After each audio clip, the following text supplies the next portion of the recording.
How you're portraying your subject. Are you treating them fair?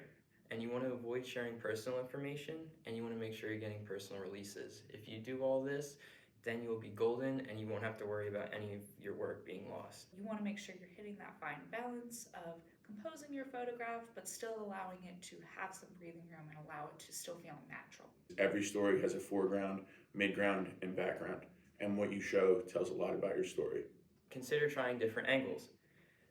Simple, straightforward images are less engaging in my opinion, and different angles bring out more emotions and gives unique views. It gives your audience a new way of looking at things and also is a lot more engaging. There's a little graph at the bottom of the screen, and that will show you the exposure levels. So you want to make sure that the graph is evenly distributed, which is exposure. You don't want your exposure to be too bright or too dark. The photo is underexposed or overexposed by looking at the color of the lines. Photo into a tic-tac-toe board. Rule of thirds happens when you split your screen basically into 9 squares, and you make sure that your subject hits one of the crosshairs in the middle square. It just helps create a more interesting photo. Come up with like an overview of what you're looking at first, and then you can go into more specific details of like what each individual picture is, sequencing or like storytelling.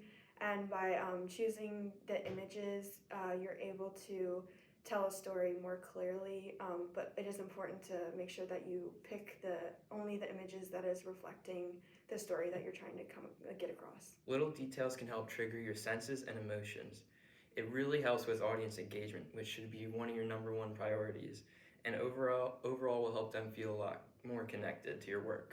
Varying your photo types, it can help you create the best story, and it will help you really be able to get the best images with like all the different angles that you can take it from. Sequencing, it's really important when you're doing a visual story that your photos are in an order that makes sense and can clearly tell the story to your viewer.